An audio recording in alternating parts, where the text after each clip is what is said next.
Bueno, de independencia de qué tipo, pero por lo menos independencia política, pues eso no hay ninguna duda.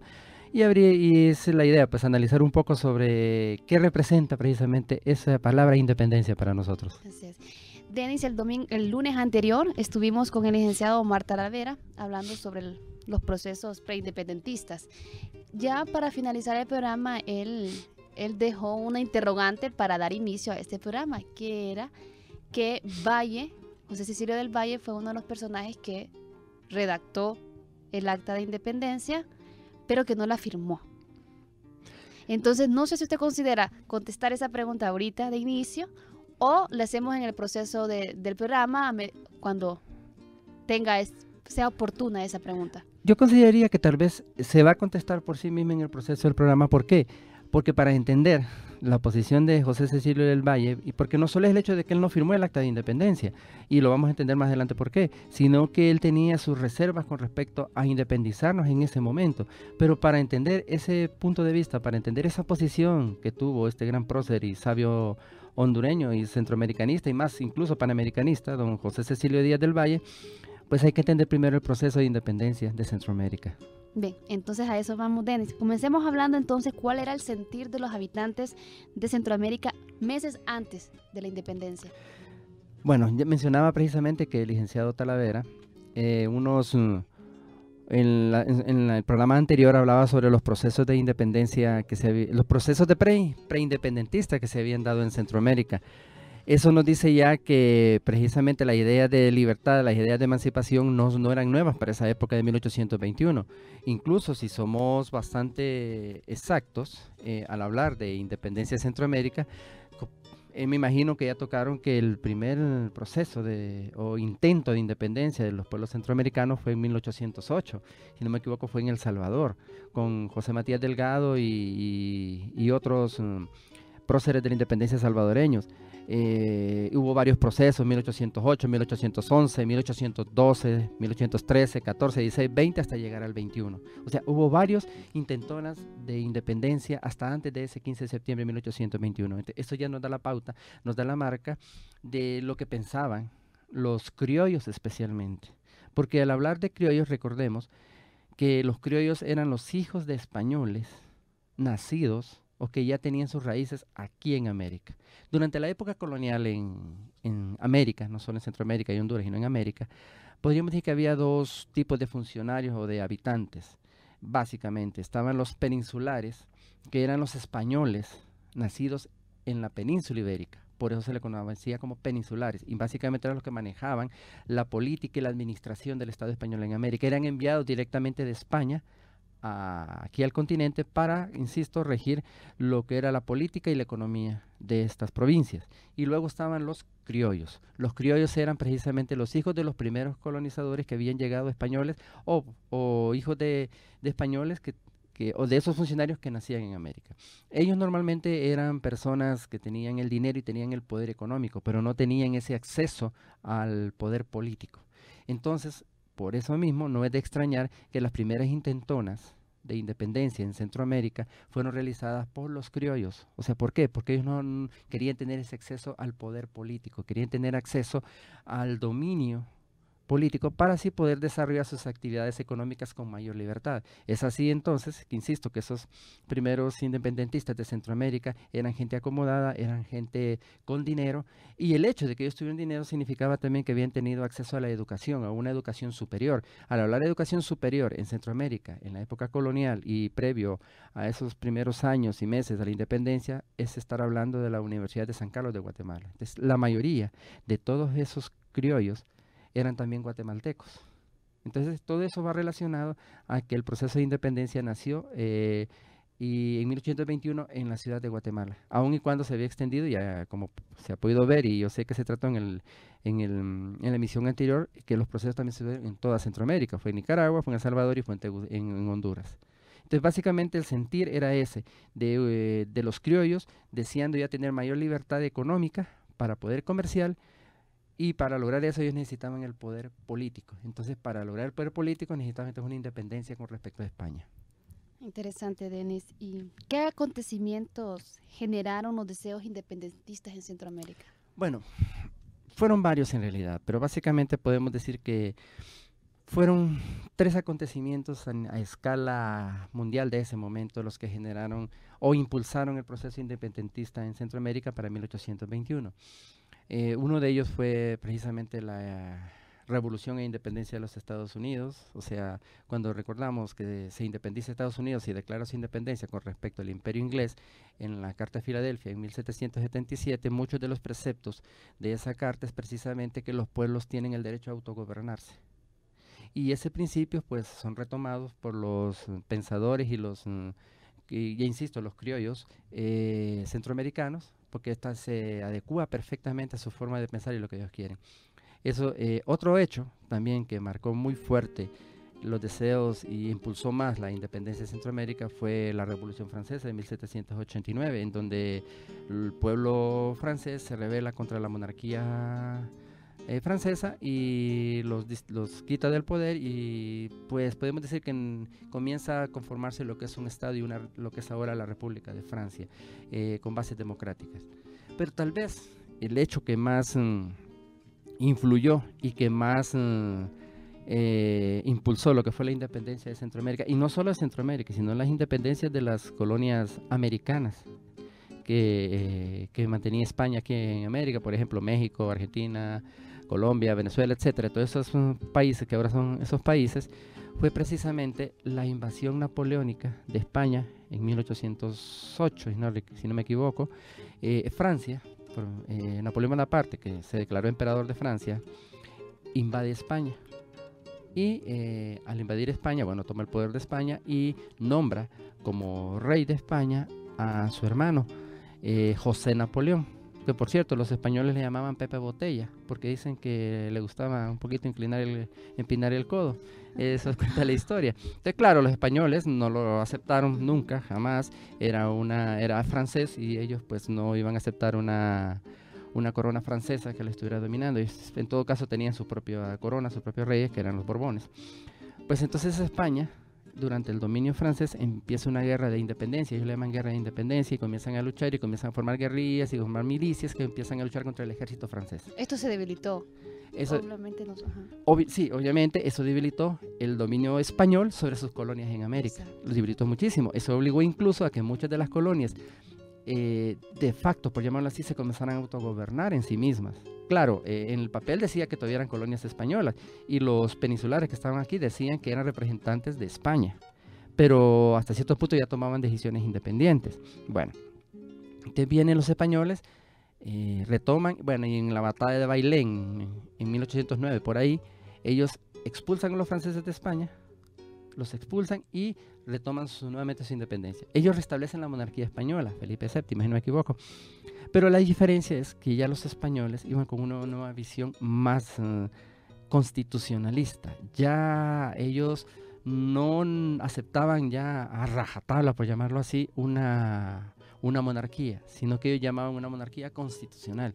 Claro, iba a estar el rey, lo iban a aceptar, pero el rey tenía que dar nuevas leyes y nuevas libertades, entre ellas la libertad de prensa precisamente, y es así que se forman las Cortes de Cádiz. En las Cortes de Cádiz era nada más que la formación de un congreso español, llamarlo así, y se nombran representantes de América que vayan a las Cortes de Cádiz. Bueno, eso es ya para 1812.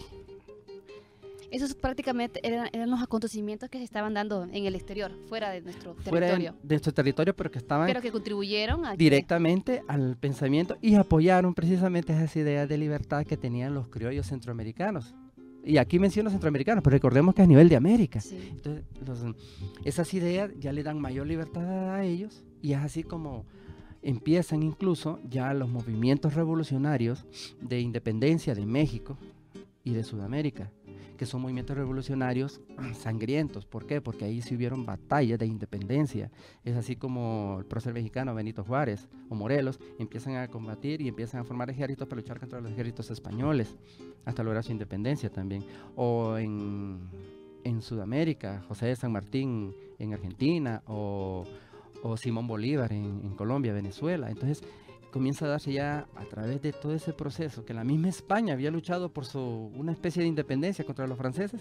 Entonces los americanos comienzan a tener la misma idea. Entonces, más o menos ese es un proceso que va dando forma a ese sentimiento de independencia en América y específicamente aquí en Centroamérica, dando ya ese contexto de deseo de liberarse del imperio dominante que era para nosotros España. Y como le digo, ya para cerrar, básicamente fueron esos tres: fue la independencia de los Estados Unidos, la Revolución Francesa y las Cortes de Cádiz, producto de la guerra de independencia española también con respecto a los franceses, o sea, por la invasión napoleónica.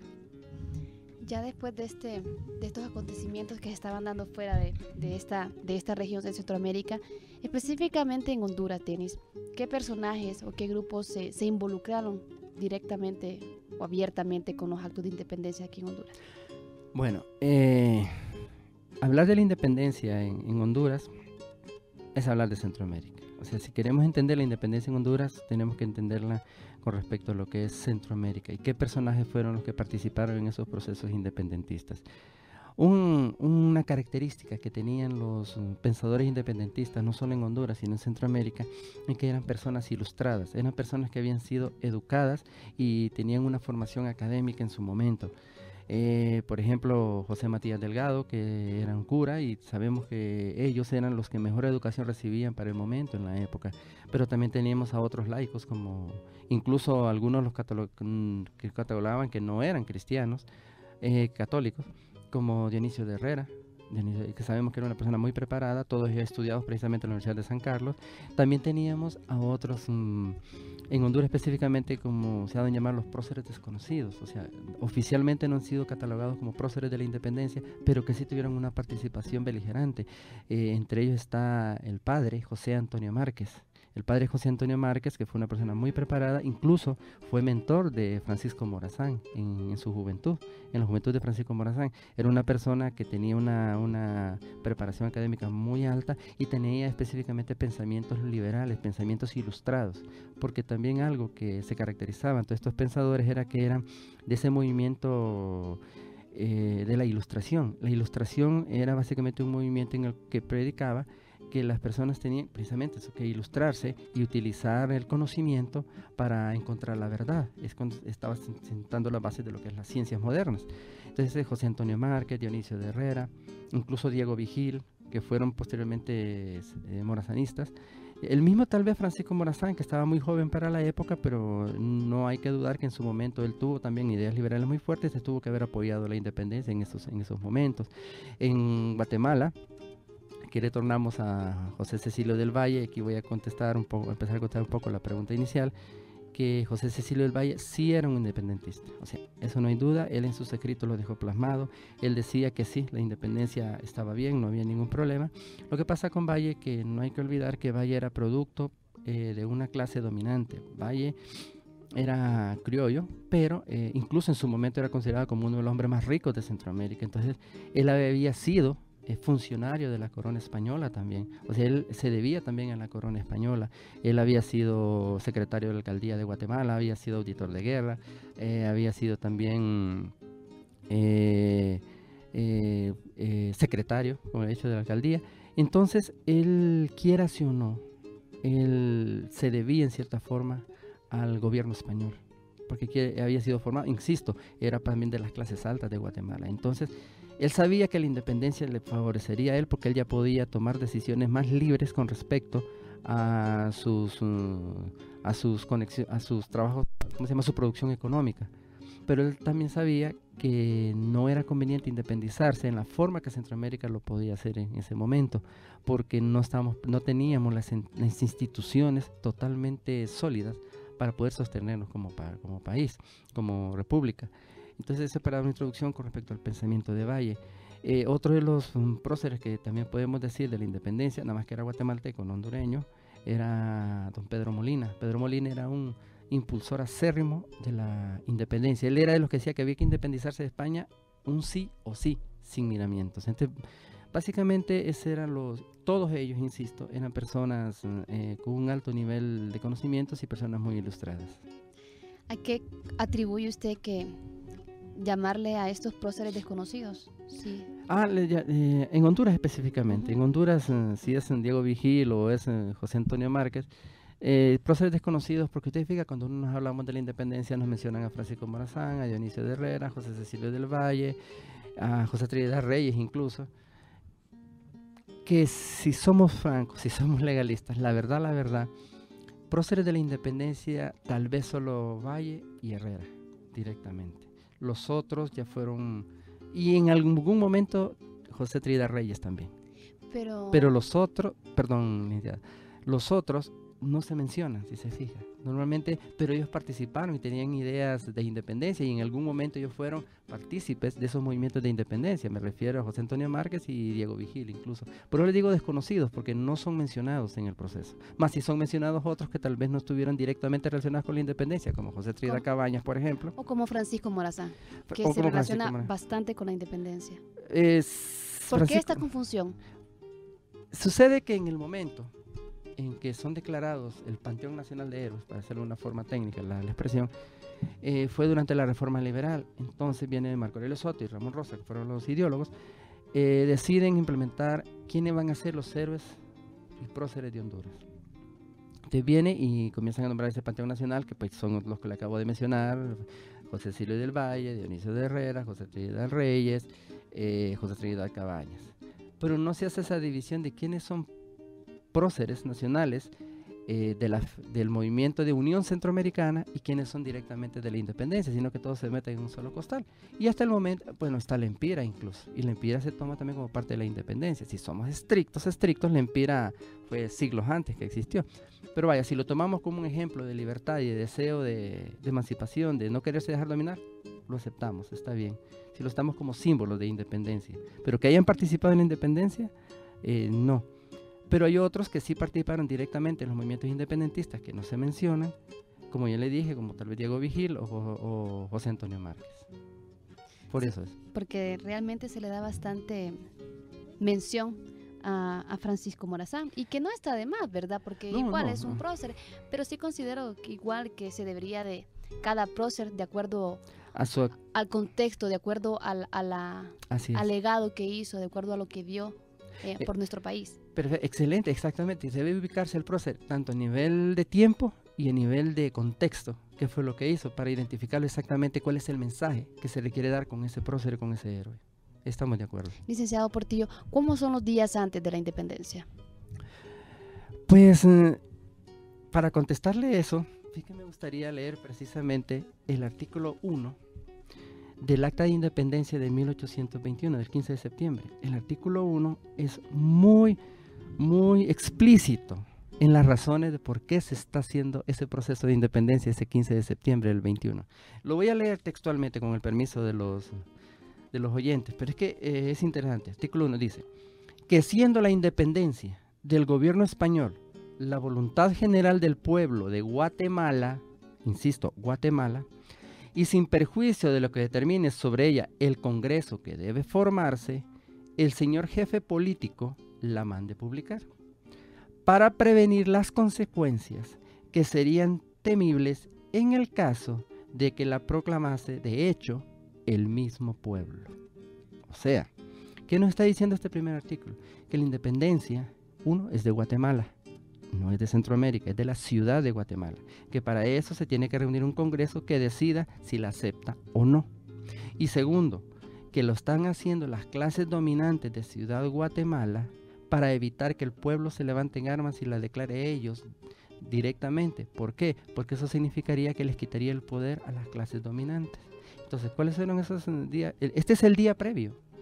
Es el primero 15, perdón, de septiembre. Eso quiere decir que anterior a eso ellos ya tenían miedo de que debido a las independencias de las otras provincias de América, que habían sido guerras cruentas, ellos están decidiendo independizarse antes de que el pueblo mismo lo haga. O sea, la independencia de Centroamérica, y en este caso, hay que ser claros, es de Guatemala, la que está declarándose ese 15 de septiembre, de Ciudad Guatemala, fue una independencia de arriba hacia abajo. Al decir de arriba hacia abajo significa que es de las clases dominantes las que están diciendo, nos independizamos, que no lo haga el pueblo, mejor digámoslo nosotros primero, para que ellos no tomen el poder.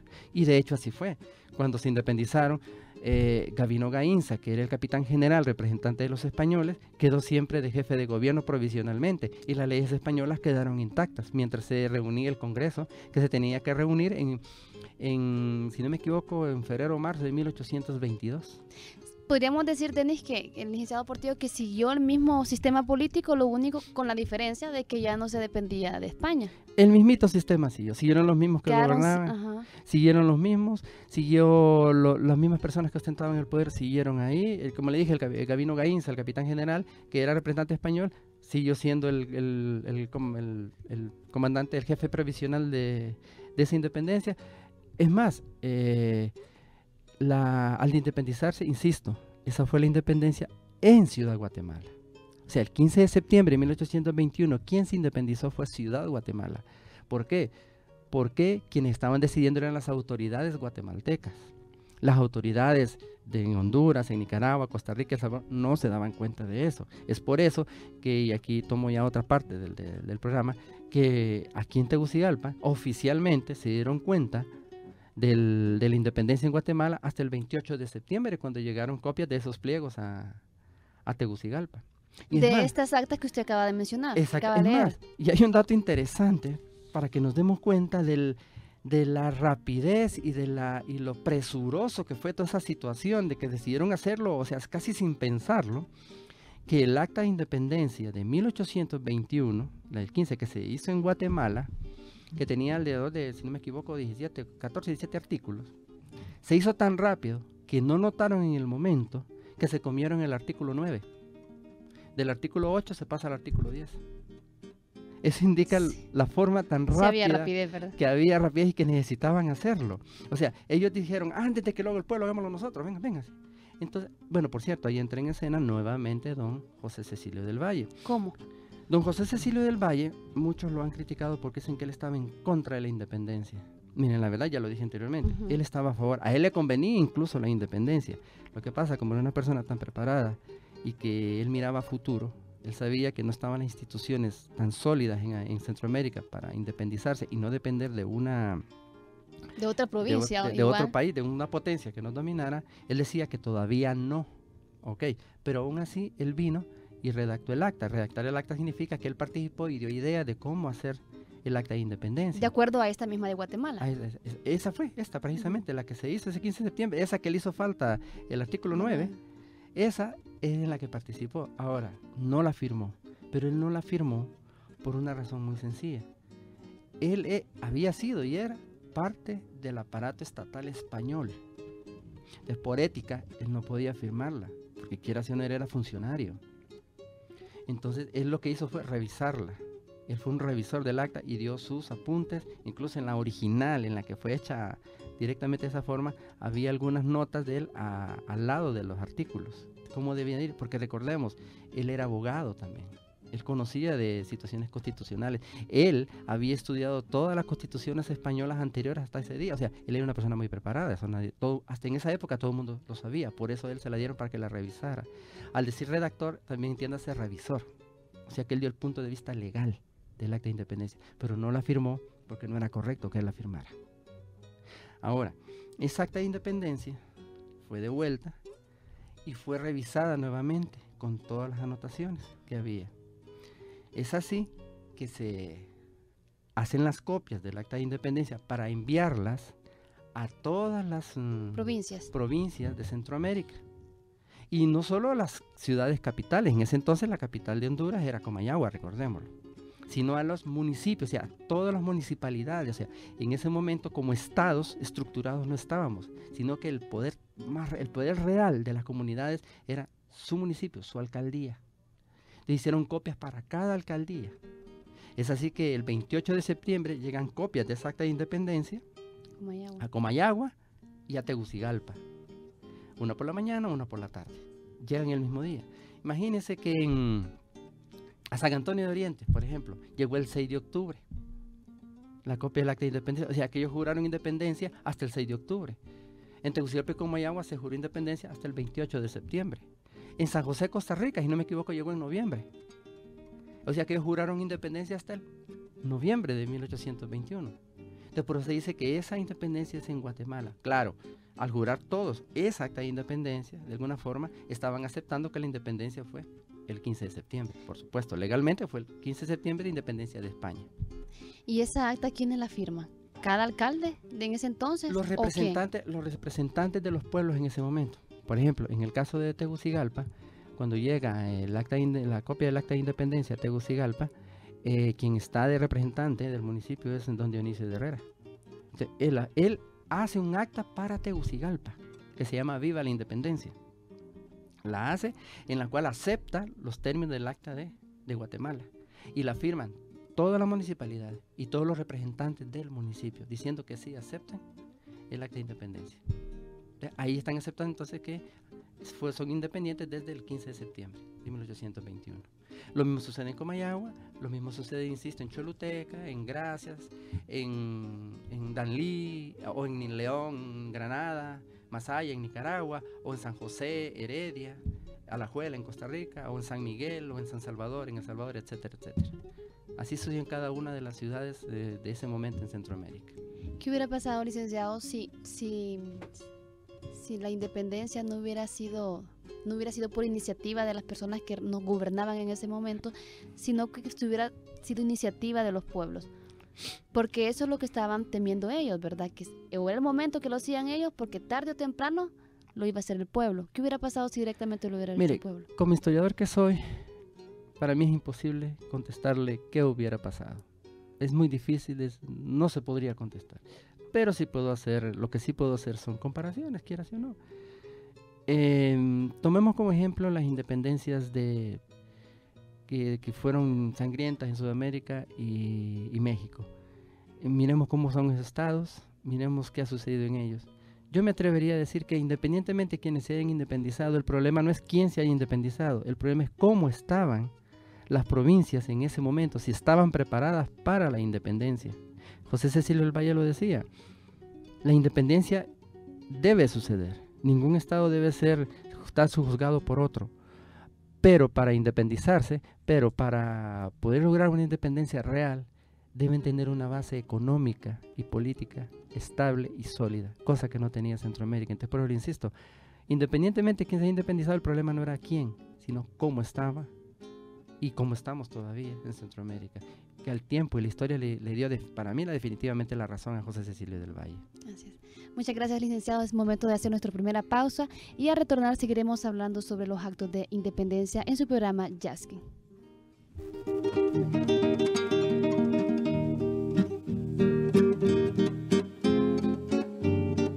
Manifiesto del general Francisco Morazán al pueblo de Centroamérica.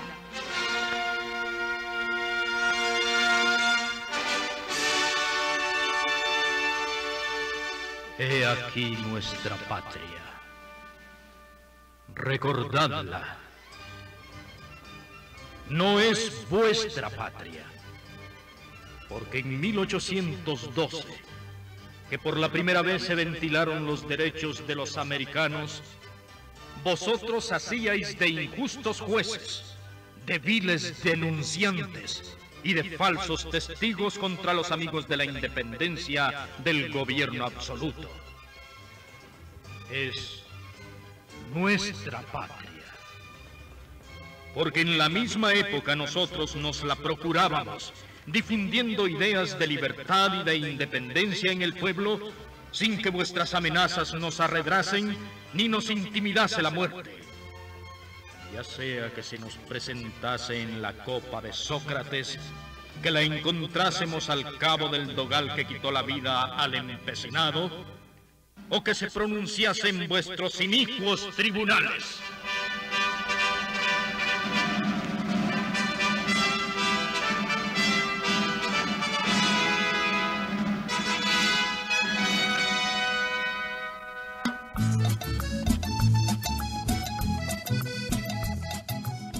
¿Qué tal? ¿Qué tal? Les saluda la tía Eugenia. Hoy vamos a conocer del mamífero nacional de Honduras. Habita en llanuras y sierras ricas en vegetación y se le puede encontrar donde existan vastos pinares. De preferencia, se le ve en la noche y casi siempre lleva una vida solitaria. Sus mayores enemigos naturales son el puma, el jaguar, además del hombre. Este mamífero rumiante alcanza un peso promedio de 35 a 45 kilogramos. Tiene una alzada de 73 centímetros medidos a la cruz por 140 centímetros de largo, incluida la cola. Su alimentación es a base de hierbas, hojas, musgos y hasta frutas. Los machos poseen una cornamenta que periódicamente se les cae cada año. Tienen un olfato muy sensible y son magníficos nadadores.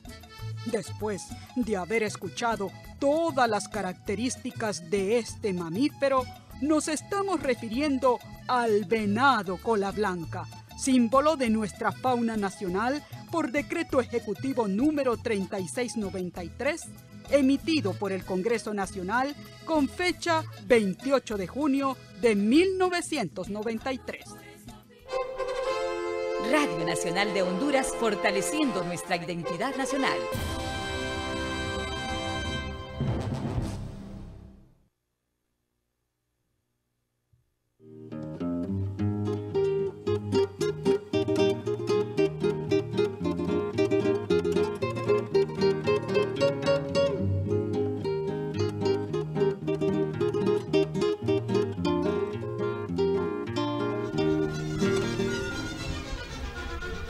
Cada día se lucha por la patria.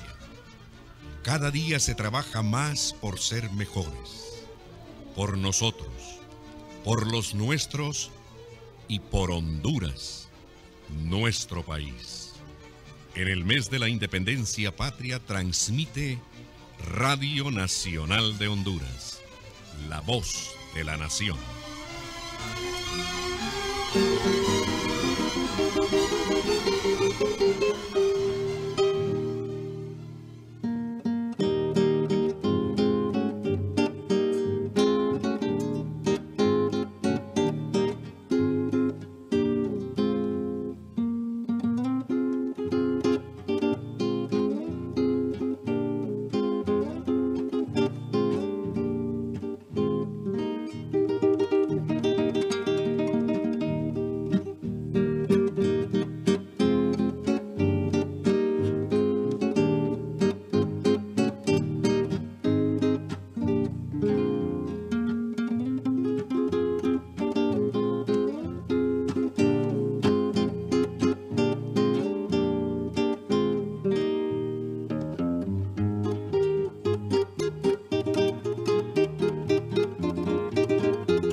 Sobre el proceso de independencia en Centroamérica. Estamos celebrando mañana 15 de septiembre el 194 aniversario de independencia. Tenemos de invitado al licenciado Denis Portillo, asistente de Historia del Instituto Hondureño de Antropología e Historia. Ya que hemos estado hablando del proceso de independencia, ¿cuál podríamos decir que es el prócer centroamericano que más influyó en este proceso? Bueno, la verdad, licenciada, es que no sería un prócer. Fueron varios, la verdad. Cada uno de ellos tuvo su importancia. Lo que pasa es que tal vez algunos se pronunciaron más o menos. Por ejemplo, yo podría mencionar a alguien que fue una de las personas que más luchó por la independencia hasta antes de 1821, que es don Pedro Molina, el licenciado Pedro Molina. Él incluso fundó un periódico, ahí por 1812-14, que se llamó El Editor Constitucional, un periódico en el cual, desde que se dieron las Cortes de Cádiz, se dio la libertad de prensa, como ya lo había mencionado, él comenzó a hablar en pro de la independencia y lo hablaba bastante fuerte, con una forma directa, de que tenía que independizarse del Imperio Español. ¿De dónde era él? Guatemalteco, él era guatemalteco. incluso el mismo José Cecilio del Valle, que es interesante el hecho que los dos, ya habíamos dicho, don Pedro Molina, que era un independentista, pero radical, totalmente radical, mientras que Valle era un independentista más moderado. Ya no voy a dar explicaciones por qué, creo que lo he dicho, que José Cecilio del Valle fundó otro periódico, El Amigo de la Patria, en el cual sí, él hablaba de la independencia, pero insisto, lo hacía de una forma más moderada. Bueno, ellos fueron muy influyentes en todo caso, uno porque tenían sus periódicos y podían plasmar sus ideas, pero también podemos mencionar a otros que no fueron tal vez tan academicistas, sino que eran más hombres de armas, como Manuel José Arce, que fue precisamente el primer presidente federal de Centroamérica, Manuel José Arce, o José Matías Delgado, o don Pedro Barrundia, también guatemalteco, los dos anteriores eran salvadoreños. En el caso de Honduras, insisto, don Dionisio de Herrera, creo que es el mejor ejemplo de independentista aquí en el país. Entonces, como le digo, no podemos decir que hubo uno, sino que hubo varios, cada uno desde su perspectiva, pero todos siempre sosteniendo la idea de emancipación política del Imperio Español.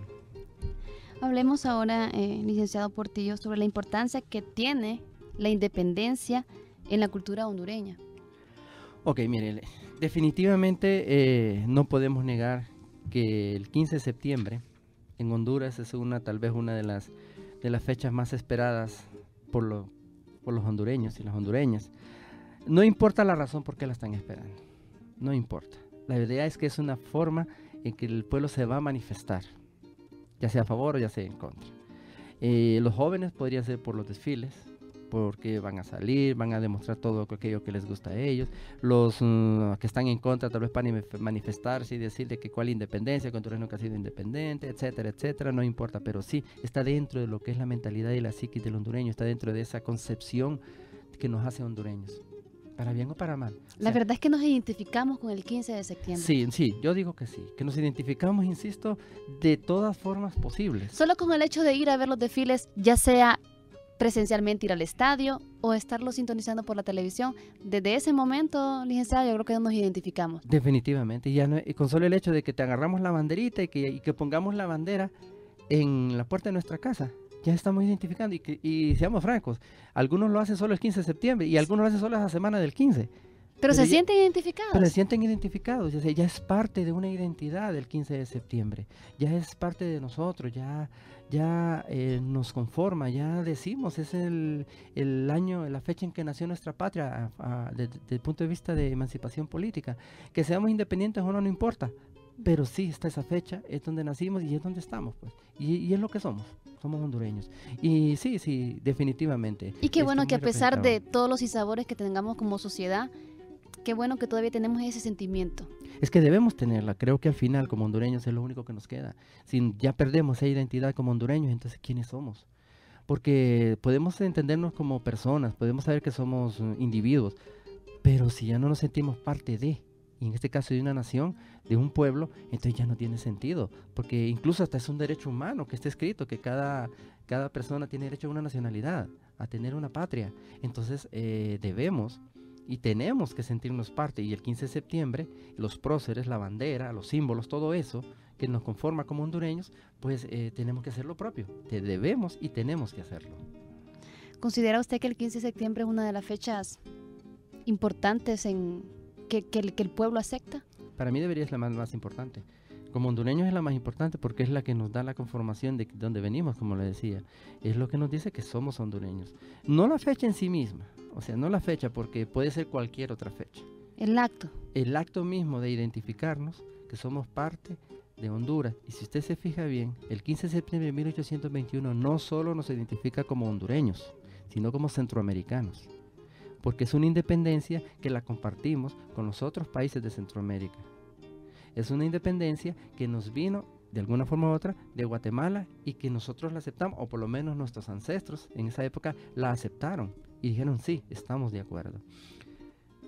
Como hablábamos extra micrófonos, puede haber otras fechas y puede haber otras independencias, porque sí las hay, pero eso es un tema que se lo voy a dejar a mi compañero que vendrá en la próxima emisión, que vamos a hablar de la independencia absoluta de Centroamérica. Pero aquí es el 15 de septiembre, la que hemos aceptado, la que el Estado mismo nos ha dicho también que esta es nuestra fecha de nacimiento, pero como nosotros como pueblo, como sociedad, la hemos tomado y la hemos hecho nuestra. Entonces sí, es muy importante y debemos de seguir haciendo la fiesta, porque eso es una fiesta. El hecho de la independencia, ¿cómo fortalece la identidad nacional? Nos enseña de dónde venimos. Aquí retomamos lo que decía, aunque la historia nos diga, y la historia como ciencia nos diga quiénes son nuestros próceres con respecto a la independencia y quiénes son nuestros próceres con respecto a otros actos, independientemente la celebración del 15 de septiembre es sencillamente la celebración de nosotros, de nuestro país y de todas aquellas personas que nos han formado. Porque ¿qué es un prócer? No es más que un símbolo que nosotros utilizamos para identificarnos con nosotros como hondureños. Y recordar el legado que nos ha dejado, lo que hizo por nuestra patria. Aquí quise dejar hacer una diferencia. Nosotros hablamos de próceres y héroes y muchas veces lo usamos indistintamente, pero la verdad que héroe y prócer no es lo mismo. En Honduras hay próceres. El prócer es aquella persona que con sus enseñanzas nos dejó un legado de aprendizaje, de educación, nos dejó un legado a seguir como persona. El héroe es una persona que con su valentía y con sus acciones, normalmente los héroes tienen que ver con acciones bélicas o con acciones militares o con acciones muy, muy fuertes. Por ejemplo, José Trinidad Cabañas sería un héroe porque con sus acciones, con su valor militar, él defendió mucho la libertad y toda esa concepción de unidad centroamericana que Francisco Morazán manejaba. Él sería un héroe. Pero don José Cecilio del Valle, por ejemplo, él no es un héroe, pero sí es un prócer que con sus enseñanzas y con su conocimiento nos dejó un legado de conocimiento. Al igual que Francisco Morazán, un héroe. Ahora, Francisco Morazán es un caso muy especial. ¿Por qué? Porque Francisco Morazán es héroe y prócer a la vez. Él nos dejó un legado con sus enseñanzas de lo que es correcto. Pero también él fue militar y fue un héroe que defendió sus concepciones a espada y murió incluso por esas concepciones y por esas creencias que él tenía. Entonces, Morazán es un caso bien especial, fíjense, porque reúne las dos características. ¿Será por eso que se le da tanta mención? Sí, yo pienso que sí, porque muy pocas personas en la historia han sido o amadas o vilipendiadas tanto, pero el hecho que tenga lo uno y lo otro significa que fueron muy importantes para la historia de un país, pero nunca hay que olvidar que también fue humano, como todos nosotros. La parte humana. Sería importante hablar sobre la parte humana de Francisco Morazán. Bueno, sería interesante. Viene la conmemoración de la isla, sí, el 3. Podría hablar muy bien de esa visión. De la vida de Morazán. De la vida militar, personal, familiar. De la vida, como digo yo, como humano, no como héroe ni prócer, sino como humano. O sea, para ver que Morazán fue un ser humano como todos nosotros también. Pero eso sí, que tuvo la valentía y la gallardía de defender lo que él creía. Así es, muy importante. ¿Cómo fue, Denis, licenciado Portillo, para la llegada de los pliegos de la independencia? Bueno, como ya lo decía, en los pliegos de independencia, más que todo solo fue un formalismo, tal vez en esta zona. Aunque tuvo que ser ese formalismo porque, insisto, en Guatemala quien se independizó el 15 de septiembre fue Ciudad Guatemala, pero necesitaba la aprobación de todo el resto de las provincias de Centroamérica. Entonces, se tardaron las copias de esos pliegos en llegar a cada una de las provincias. Ya decía que a Comayagua y Tegucigalpa llegaron el 28, que a San Antonio de Oriente, por ejemplo, aquí cerca de Tegucigalpa, llegaron el 6 de octubre, que a San José, Costa Rica, si no me equivoco, llegaron en noviembre. Pero independientemente de todo eso, cada uno de ellos aceptó la independencia, por lo tanto, al aceptar la independencia el 15 de septiembre, se puede decir que ellos también entonces son independientes desde el 15 de septiembre.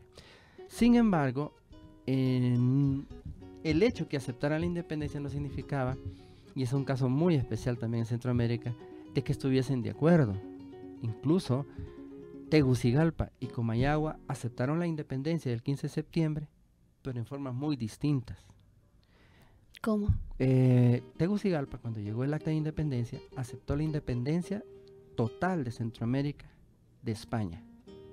O sea, aceptamos ser independientes absolutos. Pero Guatemala no. Guatemala aceptó la independencia, pero anexándose a México. O sea que Guatemala aceptaba la independencia solo con la intención de anexarse a otro, que era México. Guatemala. Comayagua, sí. Comayagua aceptó independizarse, pero después anexarse a México. Tegucigalpa no. Tegucigalpa aceptaba la independencia y no anexarse a nadie. Y no fueron los únicos. En Nicaragua pasó lo mismo entre Granada y León. En El Salvador pasó lo mismo entre San Miguel y San Salvador. En Guatemala pasó lo mismo entre Guatemala y Quetzaltenango.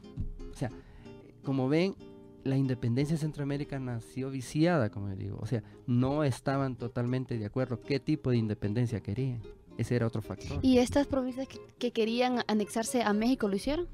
Bueno, sí, la verdad que sí, porque incluso Tegucigalpa y Comayagua casi llegan a una guerra entre las dos ciudades, porque una defendía una cosa y otra defendía la otra. Pero al final llegaron a un arreglo. Y es así que en 1822, por cierto, siguiendo los consejos que había dado José Cecilio del Valle en Guatemala, se reúne un congreso centroamericano en donde sí ya estaba reunido todos los representantes de todas las provincias para ratificar la independencia. Pero resulta que lo que hacen ellos es decidir anexarse a México. O sea que la independencia de Centroamérica solo duró, creo que ni septiembre, octubre, noviembre, diciembre, yo creo que ni 6 meses duró la independencia de Centroamérica cuando decidieron anexarse a México. Y Centroamérica estuvo unida al Imperio Mexicano 1 año y medio. O sea que, ¿dónde quedó la independencia entonces de 1821? Solo fue en papel, lo cual demuestra entonces que quienes se independizaron, insisto, eran las clases de poder, las clases que mantenían el poder político y económico, porque lo que ellos necesitaban era mantener su estructura, y al anexarse a México, sencillamente siguen manteniendo esa estructura y siguen manteniendo el poder. Quienes prácticamente se independizaron fueron ellos. Literalmente fueron ellos, o sea, pero de España. Pero ellos dijeron después a México.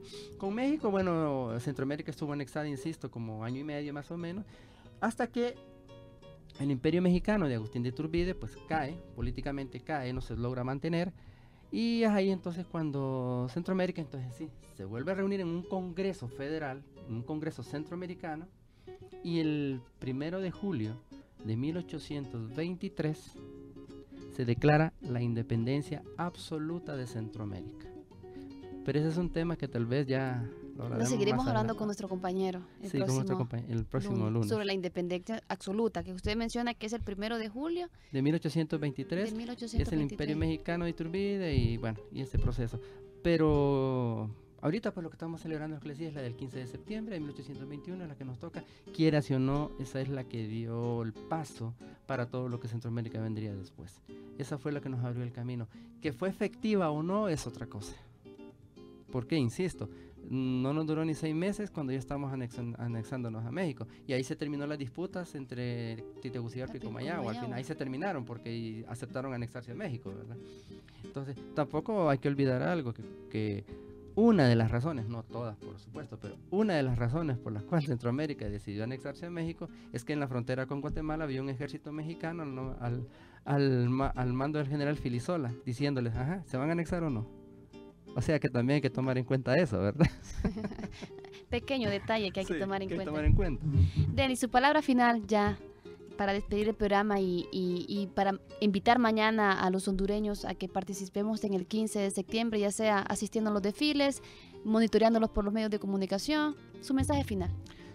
Bueno, la independencia, recordemos que va más allá de una simple manifestación. La independencia nosotros la tenemos que sentir en el corazón, la tenemos que sentir dentro nuestro, así que no importa cómo usted manifieste su independencia, si quiere ir a los desfiles, vaya a los desfiles, si quiere apoyar a sus parientes, a sus hijos, a sus sobrinos, quien quiera, visítelos, vaya, déles el apoyo, pero si quiere quedarse en su casa y disfrutar, insisto, la independencia es dentro de nosotros, es lo que nos hace sentir hondureños y es lo que nosotros debemos de demostrar a los demás, que somos hondureños y que la independencia, pues independientemente de lo que usted crea, es lo que nos mantiene unidos y nos seguirá dando esa esperanza de seguir adelante.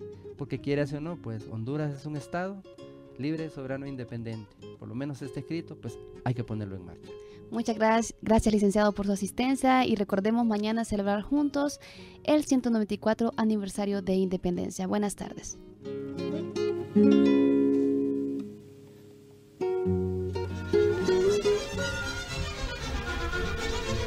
El ideal de amor a la patria, esfuerzo, trabajo y libertad de nuestros próceres vive aún en cada uno de los hondureños y debe ser la consigna de cada día, por un mejor presente y un gran mañana.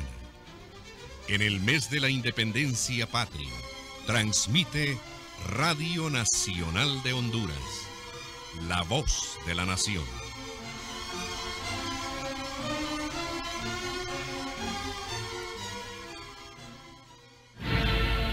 Declaro que mi amor a Centroamérica muere conmigo.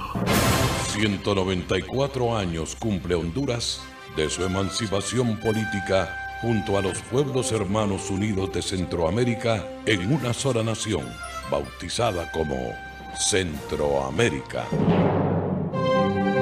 Al proclamarse en 1921 como una república libre, soberana e independiente. El cumpleaños de la patria es la fiesta de mayor trascendencia nacional. En el mes de la patria, Radio Nacional de Honduras celebra nuestra independencia.